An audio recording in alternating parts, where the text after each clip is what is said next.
Jithin Suresh T സംവിധാനം ചെയ്യുന്ന ഏറ്റവും പുതിയ സിനിമ. ദീപു എസ് നായർ, സന്ദീപ് സദാനന്ദൻ എന്നിവർ ചേർന്നാണ് ഈ സിനിമയ്ക്ക് തിരക്കഥയൊരുക്കിയിട്ടുള്ളത്. ഇന്ദ്രജിത് സുകുമാരൻ പ്രധാന കഥാപാത്രത്തെ അവതരിപ്പിക്കുന്ന ധീരം എന്ന സിനിമ ഞാൻ തിയേറ്ററിൽ പോയി കണ്ടു. അതിനെക്കുറിച്ചാണ് നമുക്ക് സംസാരിക്കാനുള്ളത്. വളരെ ചുരുങ്ങിയ വാക്കുകളിൽ പറയാനാണെങ്കിൽ ഒരു അന്വേഷണ സ്വഭാവമുള്ള ത്രില്ലർ സിനിമയ്ക്ക് ആവശ്യമായത് എന്തൊക്കെയാണെന്ന് ചോദിച്ചാൽ അതൊക്കെ ഈ സിനിമയിലുണ്ട്. പക്ഷേ ഭയങ്കരമായിട്ട് കൂടിപ്പോയി, അതിനെ എവിടെയെങ്കിലുമൊക്കെ ഒന്ന് ലിമിറ്റ് ചെയ്യേണ്ടതായിരുന്നില്ലേ എന്ന് ഒരുപാട് ഇടങ്ങളിൽ ചോദിക്കാൻ തോന്നിപ്പിച്ച, ഒരുപാട് ഘടകങ്ങളിൽ ചോദിക്കാൻ തോന്നിപ്പിച്ച ഒരു സിനിമ അനുഭവമാണ് എന്നെ സംബന്ധിച്ച് ധീരം. ഇപ്പം മ്യൂസിക്കിൻ്റെ കാര്യം എടുത്തു കഴിഞ്ഞാൽ ഇങ്ങനെ ഒരു ത്രില്ലർ സിനിമയ്ക്ക് വേണ്ടുന്ന അത്യാവശ്യം ഹീറോയിസം കാണിക്കുന്ന ഒരു നായകനൊക്കെ കൊടുക്കേണ്ടതായ പരിപാടികളൊക്കെ ഉണ്ട്. പക്ഷേ ഭയങ്കരമായിട്ട് ഈ ബാക്ക്ഗ്രൗണ്ട് സ്കോർ ഇങ്ങനെ നിറഞ്ഞ് നിൽക്കുകയാണ്. ഇടയ്ക്കും തലയ്ക്കും ഡയലോഗ് കേൾക്കുക എന്ന് പറയുന്ന പോലെ അത്രയും സ്കോർ ഇങ്ങനെ കയറി നിൽക്കുന്ന പോലെ എനിക്ക് ഫീൽ ചെയ്തു. എല്ലാത്തിനും മ്യൂസിക് ഇട്ട് പോകുന്നു. ഇപ്പം അതിൻ്റെ ഒരു കട്ട്സ് കാര്യങ്ങളൊക്കെ എടുത്ത് നോക്കുകയാണെങ്കിൽ ഇങ്ങനത്തെ ഒരു സിനിമയ്ക്ക് ആവശ്യമായത്, പക്ഷേ ഭയങ്കര ഓവറായിട്ട് ഉള്ളതുപോലെ തോന്നി. അതിനാടകീയമായിട്ടുള്ള ഡയലോഗ്സ് സിനിമയുടെ രസം കെടുത്തുന്നതായിരുന്നു. സീരിയൽ കില്ലറാണ്, അപ്പോൾ അതിൻ്റെ ഒരു മോഡസ് ഓപ്പറാൻഡി ഒക്കെ കാണിക്കുന്ന സമയത്ത് അവരതിൽ ചെയ്യേണ്ടുന്ന, അവരെ കൊണ്ട് ചെയ്യാവുന്ന ആ വെറൈറ്റി പരിപാടികളൊക്കെ അവർ പിടിച്ചിട്ടുണ്ട്. ക്ലൈമാക്സിലേക്ക് വരുമ്പോൾ ആക്ച്വലി ഇത് ഭയങ്കര വയലൻ്റ് ആവുകയാണ്. വയലൻസ് എന്നൊക്കെ പറഞ്ഞു കഴിഞ്ഞാൽ ഞാൻ ഈ അടുത്ത കാലത്ത് കണ്ടിട്ടുള്ള വയലൻസ് എന്ന് പറഞ്ഞ് കൊട്ടിഘോഷിച്ച് വരുന്ന സിനിമകളേക്കാൾ കൂടുതൽ നമ്മളിങ്ങനെ ഉള്ളിൽ കൊല്ലുന്ന ടൈപ്പ് ആ സംഭവമാണ്. എനിക്ക് ചില കരച്ചിലൊന്നും എൻ്റെ ഉള്ളിൽ നിന്ന് പോകുന്നുണ്ടായിരുന്നില്ല. ഞാൻ രാത്രിയാണ് ഈ സിനിമ കാണുന്നത്. ഇന്നിപ്പോൾ ഉച്ചയായി നമ്മൾ ഈ വീഡിയോ ഷൂട്ട് ചെയ്യുന്ന സമയത്ത്. ഇപ്പോഴും ആ കരച്ചിൽ ഇങ്ങനെ നിൽക്കുകയാണ്. എന്ന് വെച്ചാൽ അത് അവർ ടെക്നിക്കലി നന്നായി ചെയ്തതുകൊണ്ടാണ്. നമുക്ക് അതിനോട് ഏറ്റവും റിലേറ്റബിൾ ആയിട്ടുള്ള കുറേ സാധനങ്ങളൊക്കെ ഉള്ളതുകൊണ്ടാണ്. പക്ഷേ അത് ഉണ്ടാക്കുന്ന ഒരു അസ്വസ്ഥതയുണ്ടല്ലോ, വളരെ ടെറിഫിക് ആയിട്ടുള്ള കുറേ അനുഭവങ്ങളെ അതിൻ്റെ ഏറ്റവും ബ്രൂട്ടലായിട്ടുള്ള ഫേസ് നമ്മുടെ മുന്നിൽ കാണിച്ചുകൊണ്ട് അവതരിപ്പിക്കുക എന്നുള്ളതാണ് സിനിമ ചെയ്യുന്നത്. ആ പോർഷനിലൊക്കെ എത്തുമ്പോൾ ഈ സിനിമയിൽ കുറേ ഉണ്ടെന്നുള്ളൊരു ഫീൽ ഉണ്ടാകുമ്പോഴും ഈ കുത്തൊഴുകുണ്ടല്ലോ, സിനിമ തുടങ്ങി കഴിഞ്ഞാൽ പടപടപടപടപടാ പരിപാടി, അതിൻ്റെ കൂടെ പടപടപടപടാ മ്യൂസിക് പോകുന്നു, കട്സും കാര്യങ്ങളും വന്നുകൊണ്ടേയിരിക്കുന്നു, അങ്ങോട്ട് പോകുന്നു ഇങ്ങോട്ട് പോകുന്നു. ആരോ മരിച്ചു, അതിലിപ്പോൾ എന്താ എന്ന് നമുക്ക് ചോദിക്കാൻ തോന്നുന്നത് പോലെയാണ് ആ മരണത്തിൻ്റെ അവതരണവും കാര്യങ്ങളും. കുറച്ചൊന്ന് പിടിച്ചു പോയിരുന്നെങ്കിൽ നമുക്ക് കുറച്ചും കൂടി മനസ്സിലാക്കി എൻഗേജ്ഡ് ആയിട്ട് പോകാമായിരുന്നു എന്ന് തോന്നി.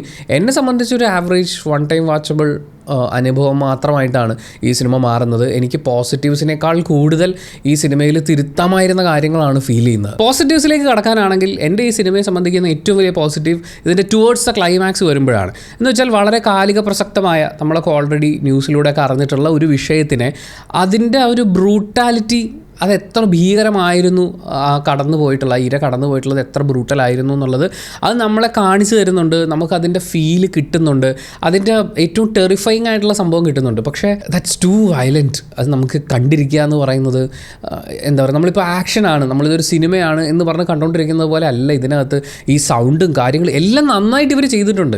അതുകൊണ്ടാണ് ഞാൻ ഈ പറയുന്നത്. അതുകൊണ്ടുണ്ടാവുന്ന ഒരു അസ്വസ്ഥതയുണ്ട്. പക്ഷേ അത് പറയേണ്ട വിഷയമാണ്.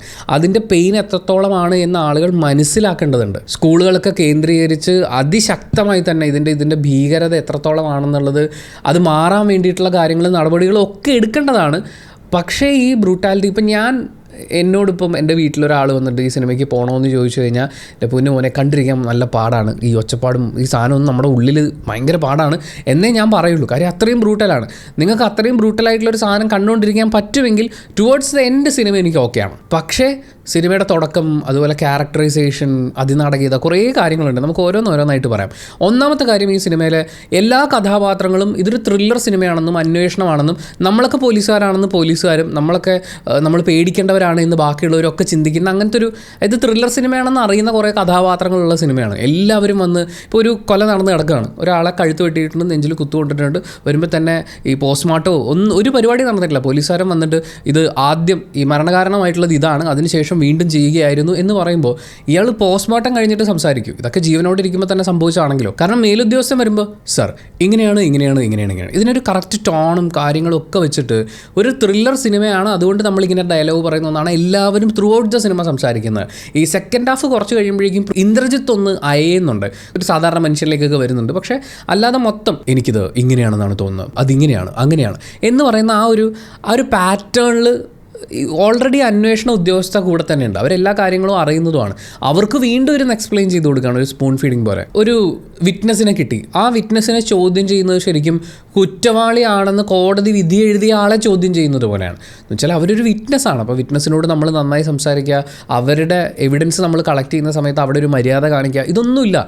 പോലീസുകാർക്ക് പോട്ടെ, പത്രപ്രവർത്തകർക്ക് പോലും, ഒരു പത്രപ്രവർത്തകർ വന്നിരുന്ന് ചോദിക്കുന്നത് സത്യം പറ നിങ്ങളല്ലേ കൊലപാതകി എന്നൊക്കെ ചോദിക്കുന്ന പോലെയാണ് ചോദ്യങ്ങൾ ചോദിക്കുന്നത്. അങ്ങനെ ഇതൊരു ത്രില്ലർ സിനിമയാണെന്ന് എന്ന് മനസ്സിലാക്കിയിട്ടുള്ള കുറേ കഥാപാത്രങ്ങൾ ഇത്രയും നാടകം പോലെ ഡയലോഗ് പറഞ്ഞുകൊണ്ടിരിക്കുന്നത്, എല്ലാവരും ഒരേ ടോണിൽ സംസാരിച്ചുകൊണ്ടിരിക്കുന്നത്, അതിൻ്റേതായിട്ടുള്ളൊരു സ്പീഡും ഉണ്ട്. ചട്ടപ്പട അന്വേഷണമാണ്. കൊല നടന്നിരിക്കുന്നത് ഇന്നാളുടെ മോനാണ്, അതാണ് അതുകൊണ്ട് നമ്മൾ അന്വേഷിക്കണം എന്ന് പറയുന്ന ആ സാധനത്തിലേക്ക് ഇങ്ങനെ വരികയാണ്. പക്ഷേ ഇങ്ങനൊരു സിനിമ കാണുമ്പോൾ ആ അന്വേഷണം നടക്കണമെന്നും ആ അന്വേഷണം ഇങ്ങനെയാണ് പോകുന്നതെന്നുള്ള ഒരു ഫീലിലേക്ക് വരുന്നതിന് മുമ്പേ ഇന്ദ്രജിത്തൊക്കെ കയറി വരുന്നു, ഭയങ്കര പടപട അന്വേഷണം, അങ്ങോട്ടും ഇങ്ങോട്ടും കാറൊക്കെ ഓടിക്കുന്നു. അപ്പം സിനിമയുടെ ഏതാണ്ട് പകുതി ഭാഗത്തിൻ്റെ കുറച്ച് വിഷ്വൽസ് കാണിച്ചിട്ട് പിന്നെ 2 ആഴ്ച മുമ്പ് 3 ആഴ്ച മുമ്പ് എന്ന് പറഞ്ഞ് കാണിക്കുന്ന ആ ഒരു പാറ്റേണിലാണ് പോകുന്നത്. അങ്ങനെ പോയതുകൊണ്ട് എന്തെങ്കിലും ഇമ്പാക്റ്റ് ഉള്ളതായിട്ട് എനിക്ക് തോന്നിയില്ല. ഈ സ്പീഡിൻ്റെ കൂടെയാണ് ഇഷ്ടം പോലെ ടേണിംഗ് പോയിന്റ്സ് സിനിമയിൽ സംഭവിക്കുന്നുണ്ട്. അത് അവൻ്റെ മകനാണ് ഇവൻ്റെ മകനാണ് അവൻ എന്ന് പറഞ്ഞിട്ട് ഇങ്ങനെ ചുറ്റിക്കറങ്ങി പോവുകയാണ്. ആ സ്പീഡൊക്കെ ഒന്ന് കുറച്ചിരുന്നെങ്കിൽ, കുറച്ച് സാധനങ്ങൾ ഒന്ന് കുറഞ്ഞിരുന്നെങ്കിൽ നമുക്ക് കുറച്ചും കൂടി എൻഗേജിങ് ആയി സിനിമ കാണാമായിരുന്നു എന്ന് എനിക്ക് തോന്നിപ്പോയി. പിന്നെ ഇതിൻ്റെ കഥ എന്ന് പറയുന്നത് ഒരു സീരിയൽ കില്ലർ ആണെന്നുള്ളത് തിരക്കഥാകൃത്തുക്കൾക്ക് അറിയാമല്ലോ. അതുകൊണ്ട് തന്നെ നായകനും അറിയാമെന്ന് പറയുന്ന പോലെ ജസ്റ്റ് 2 കൊല കാണുമ്പോൾ തന്നെ ഇത് സീരിയൽ കില്ലർ തന്നെ, അടുത്ത ആഴ്ച ഉറപ്പായിട്ടും കൊലപാതകം നടന്നിരിക്കും എന്ന് പുള്ളി അങ്ങ് തീരുമാനിക്കുകയാണ്. അതിനൊരു പാറ്റേൺ കണ്ടെത്തി ആ മോട്ടീവ് എന്താണെന്ന് അറിയുമ്പോഴാണല്ലോ നമുക്കൊരു സീരിയൽ കില്ലർ ആണോ നമ്മുടെ മുന്നിലുള്ളത് എന്നുള്ളത്. അല്ലാതെ 2 3 കൊല നടന്നു എന്ന് കാണുമ്പോൾ തന്നെ അതെല്ലാം കൂടി കണക്ട് ചെയ്യാൻ എന്തെങ്കിലും ഒരു പോയിന്റ് കിട്ടുമ്പോൾ ഇത് സീരിയൽ കില്ലിംഗ് ആണ് എന്ന് പ്രഡിക്റ്റ് ചെയ്യുന്ന നായകനൊക്കെ എനിക്ക് കുറച്ച് ഓവർ ദ ടോപ്പ് പരിപാടിയായിട്ട് തോന്നി. പിന്നെ ഇവർ ഈ സിനിമയിൽ ഈ കഥാപാത്രത്തിൻ്റെ ഒരു ഇമോഷണൽ പരിപാടിയൊക്കെ കൊണ്ടുവരാൻ വേണ്ടിയിട്ട് ഹ്യൂമൻ റൈറ്റ്സ് കമ്മീഷൻ അങ്ങനത്തെ കുറച്ച് ആഡ് ഓൺസ് ഒക്കെ കൊണ്ടുവന്നിട്ടുണ്ട്. ഈ കഥ പറയാൻ അതിൻ്റെ ആവശ്യം ഉണ്ടായിരുന്നു എന്ന് തോന്നി. കാരണം അങ്ങനത്തെ കുറച്ച് സാധനങ്ങൾ മാറ്റിയിട്ട് ഈ അന്വേഷണവും കേസ് ഉണ്ടാവുന്നു അവിടെ ഒരു പേസ് ഒന്ന് കൺട്രോൾ ചെയ്യാൻ പറ്റുമായിരുന്നു. ഇങ്ങനത്തെ കുറച്ച് ആഡ് ഓൺസ് മാറ്റിയിരുന്നെങ്കിൽ അപ്പോൾ നമുക്ക് കുറച്ചും കൂടി ഇൻവോൾവ് ആകാൻ പറ്റുമായിരുന്നു. പിന്നെ സിനിമ കണ്ടുകൊണ്ടിരുന്നപ്പോൾ എനിക്ക് ഫീൽ ചെയ്തത്, ഇതിന് മുമ്പ് ഇന്ദ്രൻസിൻ്റെ ഒരു സിനിമയിലോ മറ്റോ ആണ് ഞാൻ കണ്ടിട്ടുള്ളത്, ഈ അതീന്ദ്രിയ കുറച്ച് ഉദ്യോഗസ്ഥരുണ്ട്. അതായത് ഒരു കേസ് നടന്നിട്ടുള്ള ഒരു കൊല നടന്നിട്ടുള്ള ഒരു സ്ഥലത്ത് പോയി കണ്ണടച്ചിങ്ങനെ നിന്ന് കഴിയുമ്പോഴേക്കും ആത്മാക്കൾ വന്ന് എന്താ സംഭവിച്ചതെന്ന് പറഞ്ഞു കൊടുക്കുന്നത് പോലെ ഇവിടെയും ഇന്ദ്രജിത്തിൻ്റെ ക്യാരക്ടർ ഒരു ക്രൈം സീൻ, അയാൾ ഇതിനു മുമ്പ് ഒരിക്കൽ പോലും വന്നിട്ടില്ലാത്ത ഒരു സീനിൽ വന്ന് നിന്നിട്ട് കണ്ണടച്ച് നോക്കുമ്പോൾ പോലീസുകാരും സാക്ഷികളും ഒന്നും പറഞ്ഞിട്ടില്ലാത്ത CCTV ഫുട്ടേജ് ഒന്നും ഇല്ലാത്ത കാഴ്ചകൾ പുള്ളിക്ക് കാണാൻ പറ്റും. എന്നാൽ പിന്നെ കൊലപാതകി ആരാണെന്നുള്ളതും കൂടി പുള്ളിക്ക് അങ്ങ് നോക്കിയാൽ പോലെ നമുക്ക് ചോദിക്കാൻ തോന്നിപ്പോകുന്ന പോലെ അങ്ങനെ കണ്ണടച്ച് ആ സ്പേസിൽ എന്താണ് നടന്നതെന്ന് പറയുന്നത് അതിലേക്ക് ആ പാസ്റ്റിലേക്ക് പുള്ളിക്ക് പോകാൻ പറ്റുന്നത് അയാളുടെ ബ്രില്യൻസ് ആണ് ഉദ്ദേശിച്ചെങ്കിൽ ഒന്നുമില്ലാതെ സ്വന്തമായി ഊഹിച്ചുണ്ടാക്കുന്നത് ബ്രില്യൻസ് ആവുന്നത് എങ്ങനെയാണ്. പിന്നെ ബാക്ക്ഗ്രൗണ്ട് സ്കോർ നന്നായിട്ട് ചെയ്തിട്ടുണ്ട്. ഇങ്ങനൊരു സിനിമയ്ക്ക് ആവശ്യമായ പരിപാടിയുണ്ട്. പക്ഷേ ഒരുപാടായിട്ട് ഇതിങ്ങനെ കേൾക്കുമ്പോൾ നമ്മളെന്തോ തിരക്കിട്ട് എവിടെയോ പോകാനുള്ളത് പോലെ അങ്ങനെ വേണ്ടായിരുന്നു എന്ന് തോന്നി. പിന്നെ ഭയങ്കര പീക്ക് അടിച്ചിട്ട് സൗണ്ട്, അതൊരു പക്ഷേ തിയേറ്റർ സ്ക്രീനിൻ്റെ ആവാം. ഞാൻ ഏരീസ് ഫ്ലെക്സിൽ OD2 സിനിമ കണ്ടത്. എനിക്ക് അവിടുത്തെ സൗണ്ടും വിഷ്വലൊന്നും അത്ര ഒരു ഗംഭീര പരിപാടിയായിട്ട് തോന്നാറില്ല. അതിൻ്റെയും കൂടി ആയിരിക്കാം ഈ ശബ്ദവും ഭയങ്കര പീക്കിൽ നിൽക്കുന്നു, ഒരുപാട് സ്കോർ ഇട്ടിങ്ങനെ പോകുന്നു എന്ന് തോന്നി. പിന്നെ ഒരു കുറ്റാന്വേഷണ സിനിമയൊക്കെ ആകുമ്പോൾ കുറ്റാന്വേഷണ സംഘത്തിൻ്റെ ഒരു യാത്ര എന്ന് പറഞ്ഞൊരു പരിപാടി, ആ യാത്രയുടെ ഇടയിൽ ഒരു ഡുഡുഡുഡുഡു മ്യൂസിക് ഇട്ടിട്ട് ഒരു പാട്ട് എന്ന് പറയുന്ന ആ ക്ലീഷേഡ് സാധനം ഇതിൻ്റെ അകത്തുണ്ട്. പക്ഷേ അതിൻ്റെ ഒരു ആവശ്യകത എനിക്ക് ഫീൽ ചെയ്തിട്ടില്ല. നമ്മൾ ഈ സിനിമ കാണുന്ന സമയത്ത് നിങ്ങൾ അടുത്തിലേക്ക് പോകൂ, ആ കാര്യം എന്താണെന്നൊന്ന് പറയൂ എന്ന് നമുക്ക് പറയാൻ തോന്നുന്ന പോലെ. കാര്യം നമ്മളവിടെ എത്തി, പക്ഷേ സിനിമ എത്തിയിട്ടില്ല. എനിക്ക് കുറച്ചും കൂടി കാണിക്കാനുണ്ടെന്ന് പറഞ്ഞിട്ട് സിനിമ പയ്യെ വരുന്ന പോലെയും തുടക്കം മുതൽ ഈ സ്പീഡിൽ പോകുമ്പോൾ നമ്മളും ആ സ്പീഡിലാണ്. പക്ഷേ ചില സ്ഥലത്ത് ഈ സാധനം വരില്ല. അതുപോലെ ചോദിക്കേണ്ട ചില ചോദ്യങ്ങൾ ചില സ്ഥലത്ത് ചോദിക്കുന്നില്ല, പറയേണ്ട ചില കാര്യങ്ങൾ ചിലർ പറയുന്നില്ല. അത് അടുത്ത ക്യാരക്ടർ എന്നിട്ട് അയാൾ പറയട്ടെ, അതാണ് അതിൻ്റെ ഒരു ഇത് എന്ന് പറയുന്ന രീതിയിൽ പോകുന്ന പോലെയും തോന്നി. പിന്നെ ഒരു പ്രഡിക്റ്റബിൾ ഫാക്ടർ, ഞാൻ പറയുന്നത് ഇതിൻ്റെ ക്ലൈമാക്സ്, മെയിൻ വില്ലൻ അങ്ങനത്തെ പ്രഡിക്ഷനൊന്നും അല്ല പറയുന്നത്. ഓരോ സീനിലും ഇത് ഇന്ന ആളായിരിക്കും എന്ന് നമുക്ക് തോന്നും.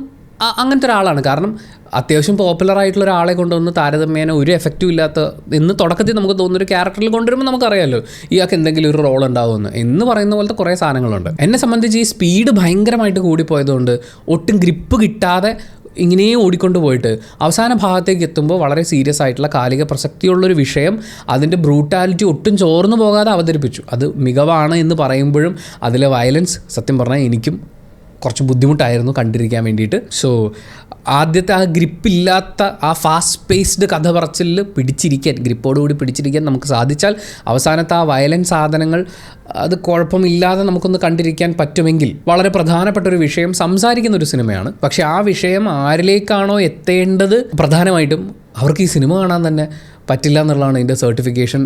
സർട്ടിഫിക്കറ്റാണ്. വയലൻസ് എന്ന് പറഞ്ഞു കഴിഞ്ഞാൽ ഇങ്ങനെ മറ്റേ കാണിച്ചുകൊണ്ടേയിരിക്കുക എന്ന് പറയുന്ന ഫൈറ്റിലെ വയലൻസ് അല്ല ഇതിൻ്റെ അകത്തുള്ളത്. പക്ഷേ ഭയങ്കര ടെറിബിളായിട്ടാണ്. കാഴ്ചക്കാരൻ എന്ത് ഫീൽ ചെയ്യുന്നു എന്നുള്ളതിനേക്കാൾ നമ്മൾ ഇങ്ങനൊരു സിനിമയാണ് അങ്ങനെ സിനിമ ഉണ്ടാക്കുമ്പോൾ കാഴ്ചക്കാർ തിയേറ്ററിലേക്ക് കുത്തൊഴുക്കായി വരില്ല എന്ന് പറയുന്നൊരു തിരിച്ചറിവും കൂടി ഉണ്ടാവുകയാണെങ്കിൽ, ഒരു കൊമേഴ്ഷ്യലി ഹിറ്റാവുന്ന ഒരു സിനിമയാണ് നമ്മൾ ഉണ്ടാക്കാൻ ഉദ്ദേശിക്കുന്നതെങ്കിൽ ഇങ്ങനത്തെ കാഴ്ചകൾ കണ്ടിരിക്കുന്ന പ്രേക്ഷകർ അത് വളരെ ചെറിയൊരു വിഭാഗമാണെന്നുള്ളതാണ്. അവരിലേക്ക് കൃത്യമായി മാർക്കറ്റ് ചെയ്യപ്പെടണം എന്നുള്ളതാണ്. എന്നെ സംബന്ധിച്ച് ഒരുപാട് ഒച്ചപ്പാടും ബഹളമൊക്കെ ആയിട്ട് ഭയങ്കര ടയറിങ് ആയിട്ടുള്ളൊരു ജേർണി ആയിരുന്നു ടുവേർഡ്സ് എ ക്ലൈമാക്സ് വരെ. പക്ഷേ അവിടെ എത്തുമ്പോൾ എനിക്കിതൊരു നല്ല വിഷയമാണെന്ന് തോന്നി. അപ്പോഴും ഈ പറയുന്ന വയലൻസ് ഒരു വിഷയമായിട്ട് തോന്നി. എന്നിട്ട് ഇതെല്ലാം കഴിഞ്ഞ് ഇതുകൊണ്ട് എൻഡ് ചെയ്തിരിക്കുന്നതും ഒരു സാറ്റിസ്ഫാക്ഷൻ തരാത്ത, ഈ പറയുന്ന ഒരു ജസ്റ്റിഫിക്കേഷൻ ഫീൽ ചെയ്യാത്ത കുറേ ഘടകങ്ങളിലേക്കാണ് ഇത് എൻഡ് ചെയ്യുന്നത്. സോ ഈ സിനിമ എനിക്ക് എങ്ങനെയാണ് സജസ്റ്റ് ചെയ്യേണ്ടതെന്ന് അറിയില്ല. ഒരു മികച്ച കുറ്റാന്വേഷണ ചിത്രം എന്ന അവസ്ഥയിലേക്ക് എത്തിയിട്ടുണ്ടോ എന്ന് ചോദിച്ചു കഴിഞ്ഞാൽ എന്നെ സംബന്ധിച്ച് ഫീൽ ചെയ്തിട്ടില്ല. സംസാരിക്കാൻ വന്ന വിഷയത്തിനെ എല്ലാവരിലേക്കും എത്തിക്കുക എന്ന് പറയുന്ന ആ ഒരു ഫീലിലേക്ക് വന്നിട്ടുണ്ടോ എന്ന് ചോദിച്ചു കഴിഞ്ഞാൽ എനിക്ക് അങ്ങനെയും ഫീൽ ചെയ്തിട്ടില്ല. ഉള്ളിൽ കുത്തുന്ന പോലത്തെ ആ കാഴ്ചകളും സാധനങ്ങളും അത് അതുപോലെ തന്നെ സിനിമയിലുണ്ട് താനും. നിങ്ങൾ തീരുമാനിക്കുക ആലോചിച്ചിട്ട്. ആൻഡ് ഓൾറെഡി ഈ സിനിമ കണ്ടിട്ടുള്ള ഒരാളാണ് നിങ്ങളെങ്കിൽ നിങ്ങളുടെ അഭിപ്രായങ്ങൾ കമൻറ്റ് ബോക്സിൽ രേഖപ്പെടുത്തുക. കമൻറ്റ് ബോക്സും കൂടി വായിച്ചിട്ട് സിനിമയ്ക്ക് പോകണോ വേണ്ടിയോ തീരുമാനിക്കുന്ന ആളുകളുണ്ടാകും. അവർക്കതൊരു വലിയ സഹായമായിരിക്കും. അപ്പോൾ thank you so much for watching this video. Video ഇഷ്ടപ്പെട്ടാൽ ലൈക്ക് ചെയ്യുക, കമൻറ്റ് ചെയ്യുക, ഷെയർ ചെയ്യുക, സബ്സ്ക്രൈബ് ചെയ്യുന്ന കാര്യം, ഹൈപ്പ് ചെയ്യുന്ന കാര്യം ഒക്കെ പരിഗണിക്കുക.